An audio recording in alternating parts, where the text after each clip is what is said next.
ಸರ್ಕಾರಕ್ಕೆ ರೈತರಿಗೆ ಬೇಕು, ರೈತರಿಗೆ ಬೇಕು, ರೈತರಿಗೆ ಬೇಕು. ಜೈ ಜವಾನ್, ಬೇಕೇ ಬೇಕು. ಎಲ್ಲಿವರೆಗೆ ಹೋರಾಟ? ಸಿದ್ದರಾಮಯ್ಯನ ಸರ್ಕಾರಕ್ಕೆ ಏನೇ ಬರಲಿ. ಜೈ ಜವಾನ್. ಕರ್ನಾಟಕ ರಾಜ್ಯದ ರೈತರಿಗೆ ಎಲ್ಲಿವರೆಗೆ ಹೋರಾಟ? ಒಂದು ಕಡೆ ಕಬ್ಬಿಗೆ ಸೂಕ್ತ ಬೆಲೆ ಬೇಕು ಅಂತೇಳಿ ಈಗಾಗಲೇ ಮುಧೋಳ್ ತಾಲೂಕಿನಲ್ಲಿ ಮುಧೋಳ್ ಭಾಗದ ರೈತರು ತೀವ್ರ ಹೋರಾಟವನ್ನು ನಡೆಸಿದ್ದಾರೆ. ಮತ್ತೊಂದು ಕಡೆ ಜಿಲ್ಲಾಡಳಿತ ರೈತರ ಮನವೊಲಿಸಲಿಕ್ಕೆ ಸಭೆಗಳ ಮೇಲೆ ಸಭೆಗಳನ್ನು ಮಾಡ್ತಾ ಕಾರ್ಖಾನೆ ಮಾಲೀಕರನ್ನ ಸಭೆ ಕರೆಸಿದೆ. ಆದರೆ ಎಲ್ಲ ಸಂಧಾನ ಸಭೆಗಳು ವಿಫಲವಾದ ನಂತರ ಮತ್ತೆ ಮುಧೋಳದಲ್ಲಿ ಹೋರಾಟದ ಮುನ್ಸೂಚನೆ ತೀವ್ರಗೊಳ್ಳುವ ಲಕ್ಷಣಗಳು ಕಾಣ್ತಾ ಇವೆ. ಅದಕ್ಕೆ ಸಾಕ್ಷಿ ಅಂದರೆ ಈಗಾಗಲೇ ಮುಧೋಳ್ ಏನು ಸಂಗೊಳ್ಳಿ ರಾಯಣ್ಣ ವೃತ್ತದಲ್ಲಿರ್ತಕ್ಕಂಥ ಗಡ್ದನ್ ಅವರ ವೇದಿಕೆಗೆ ರಾಜ್ಯ ರೈತ ಸಂಘದ ಅಧ್ಯಕ್ಷರಾಗಿರ್ತಕ್ಕಂಥ ಕೋಡಿಹಳ್ಳಿ ಚಂದ್ರಶೇಖರ್ ಅವರು ಬಂದಿದ್ದಾರೆ. ಅಷ್ಟೇ ಅಲ್ಲದೆ ಸಾಕಷ್ಟು ರೈತ ಮಹಿಳೆಯರು ಇಲ್ಲಿ ಬಂದಿರತಕ್ಕಂಥದ್ದು, ಈ ಹೋರಾಟಕ್ಕೆ ಬಂದಿರತಕ್ಕಂಥದ್ದು. ನಾವು ಹಗಲಿರುಳು ಶ್ರಮಪಟ್ಟು ಕಬ್ಬನ್ನ ಬೆಳೆಸಿರ್ತೇವೆ, ಅದಕ್ಕೆ ಸರಿಯಾದ ಬೆಲೆ ಸಿಗ್ತಿಲ್ಲ ಅನ್ನುವಂಥ ಹೋರಾಟಕ್ಕೆ ಇಳಿದಿರ್ತಕ್ಕಂಥದ್ದು. ಇದಕ್ಕೆ ಮುನ್ನೆಲೆಯಾಗಿ ಇವತ್ತು ಕೋಡಿಹಳ್ಳಿ ಚಂದ್ರಶೇಖರ್ ಅವರು ಬಂದು ಇದು ಕೇವಲ ಮುಧೋಳ ಭಾಗದ ಹೋರಾಟವಲ್ಲ, ಇದು ರಾಜ್ಯದ ಹೋರಾಟ ಆಗಬೇಕು ಅನ್ನುವ ಹೇಳಿಕೆಯ ಮೂಲಕ ರಾಜ್ಯ ಸರ್ಕಾರ ಅಧಿಕೃತವಾಗಿ ಏನು ದರ ನಿಗದಿಯ ಒಂದು ಆದೇಶ ಪ್ರತಿಯನ್ನ ದಹನ ಮಾಡುವ ಮೂಲಕ ಹೋರಾಟಕ್ಕೆ ಮುನ್ಸೂಚನೆಯನ್ನು ಕೊಟ್ಟಿರ್ತಕ್ಕಂಥದ್ದು. ಇದರ ಬಗ್ಗೆ ಮಾತಾಡಲಿಕ್ಕೆ ಸ್ವತಃ ಕೋಡಿಹಳ್ಳಿ ಚಂದ್ರಶೇಖರ್ ಅವರು ನಮ್ಮ ಜೊತೆಗಿದ್ದಾರೆ. ಅವ್ರು ಏನು ಹೇಳ್ತಾರೆ ಅಂತ ಕೇಳೋಣ. ಸರ್, ಇವತ್ತು ನೀವು ಮಾತನಾಡ್ತಾ ಒಂದು ಸರ್ಕಾರದ ಆದೇಶ ಪ್ರತಿಯನ್ನ ಹರಿದು ಹಾಕಿದ್ರಿ ದರ ನಿಗದಿಯದು, ಏನು ಹೇಳ್ತೀರಿ ಸರ್?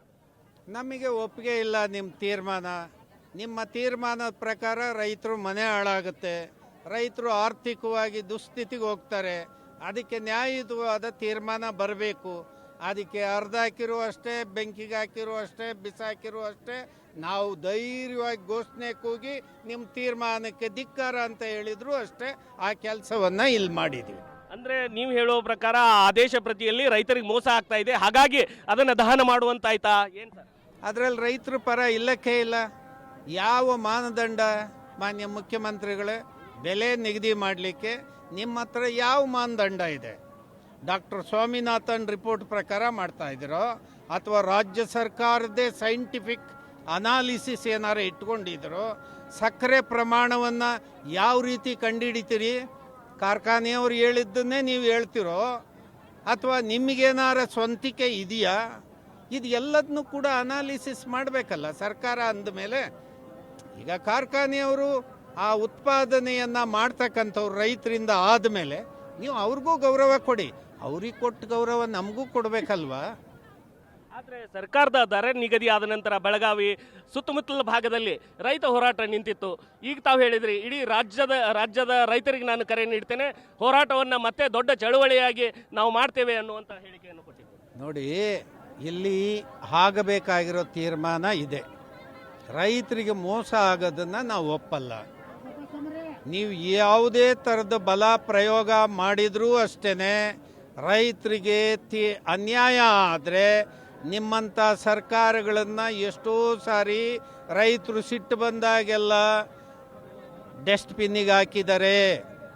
ಅದರಲ್ಲಿ ಸಿದ್ದರಾಮಯ್ಯನವ್ರ ಸರ್ಕಾರ ಹಿಂದೆ ಕೂಡ ಅಲ್ಪ ಸ್ವಲ್ಪ ಜನಪರ ಇದ್ದಾಗಲೂ ನಿಮ್ಮನ್ನು ಕಳಿಸಿದ್ದಾರೆ. ಈ ಸಾರಿ ನೀವು ಸರಿಯಾಗಿ ರೈತರಿಗೆ ಗೌರವ ಕೊಟ್ಟು ರೈತರ ಪರವಾಗಿ ನೀವು ಸಹಾಯಕ್ಕೆ ನಿಂತರೆ ನಿಮ್ಮನ್ನು ಒಪ್ತೀವಿ, ಇಲ್ಲದೆ ಇದ್ರೆ ಇನ್ನೂ ಜಾಸ್ತಿ. ಸರ್, ದರ ಎಷ್ಟು ಕೊಡ್ಬೇಕಂತೀರಿ? ಮತ್ತು ಈ ಹೋರಾಟ ಯಾವ್ಯಾವ ಆಯಾಮಗಳನ್ನು ಪಡೆದುಕೊಳ್ಳುತ್ತೆ? ಈಗ FRP ಏನಿದೆಯೋ, FRPನಲ್ಲಿ H&T ಏನಿದೆಯೋ ಅದನ್ನು ಈಗ ಒಂದೇ ಮಾನದಂಡದ ಕೆಳಗಡೆ ತಂದಿದ್ರಿ. ಇಲ್ಲಿದ್ದಿದ್ದು ಮಾನದಂಡ ಎಕ್ಸ್ ಫೀಲ್ಡ್ ಅಂತ ಇತ್ತು. ಈಗ ಎಕ್ಸ್ ಗೇಟ್ಗೆ ನೀವೇ ತೀರ್ಮಾನಕ್ಕೆ ಬಂದಿರುವಾಗ ಸರ್ಕಾರ ಇದನ್ನು ಹೆಂಗೆ ಒಪ್ಕೊಳ್ಳೋದು? ಅನ್ಯಾಯ ಆಯ್ತಲ್ವಾ ಇಲ್ಲಿ ರೈತರಿಗೆ? ಆಯ್ತಪ್ಪ, ಈಗ ಮುಂಚೆ ಎಲ್ಲ ಒಂದು 500-600 ರೂಪಾಯಿಗೆ ಹೆಂಗೋ ನಡೆದೋಗೋದು ಯಾವುದು H&T. ಈಗ ನೀವು 900 ರೂಪಾಯಿ ತಗೊಂತೀರಲ್ಲ ಸರ್ಕಾರಕ್ಕೆ, ನೀವು ಕಣ್ಣು ಮುಚ್ಕೊಂಡು ಕೂತ್ಕೊಳ್ಳೋದು ಎಷ್ಟು ಸರಿ? ಈ ಎಕ್ಸ್ ಫೀಲ್ಡು ಮತ್ತು ಎಕ್ಸ್ ಗೇಟ್ನಲ್ಲೇ ರೈತರಿಗೆ ಮೋಸ ಆಗ್ತಾ ಇದೆಯಾ ಅಂತ. ಎಕ್ಸ್ ಫೀಲ್ಡು ಎಕ್ಸ್ ಗೇಟು ಇದು ರೈತರಿಗೆ ಮೋಸ. ಸಕ್ಕರೆ ಇಳುವರಿ ಇದೆಯಲ್ಲ, ರಿಕವರಿ, ಈ ರಿಕವರಿಯೂ ಕೂಡ ಅದು ಈಗ ತೋಳನ್ನ ಕುರಿ ಕಾಯಕ್ಕೆ ಬಿಟ್ಟಂಗೆ. ತೋಳ ನೀನು ಕುರಿ ತಿಂತೀಯೇನಪ್ಪ? ಇಲ್ಲ ಸ್ವಾಮಿ, ಇಲ್ಲ ಪ್ರಮಾಣವಾಗ್ಲೂ ತಿನ್ನೋದು. ಅದರ ಆಹಾರನೇ ಅದಾಗಿರುವಾಗ ಅದನ್ನು ಕೇಳಿ ನೀವು ಸರ್ಕಾರದವ್ರು ತೀರ್ಮಾನ ತಗೊಂತೀರಿ ಅಂದರೆ ಹೆಂಗೆ? ಹೋರಾಟ ಯಾವ್ಯಾವ ಸ್ವರೂಪ ಪಡೆದುಕೊಳ್ಳುತ್ತೆ ಸರ್ ಮುಂದಿನ ದಿನಗಳಲ್ಲಿ? ಹೋರಾಟ ತೀವ್ರತರವಾಗಿ ಮುಂದುವರಿಯುತ್ತೆ. ಯಾಕೆ ಅಂದರೆ ಈ ದಿಕ್ಕಿನಲ್ಲಿ ರೈತರಿಗೆ ಅನ್ಯಾಯ ಆಗೋದು ಸಾಬೀತಾಗಿದೆ. ಇದನ್ನು ಒಪ್ಕೊಳ್ಳೋದಕ್ಕೆ ಸಾಧ್ಯ ಇಲ್ಲ.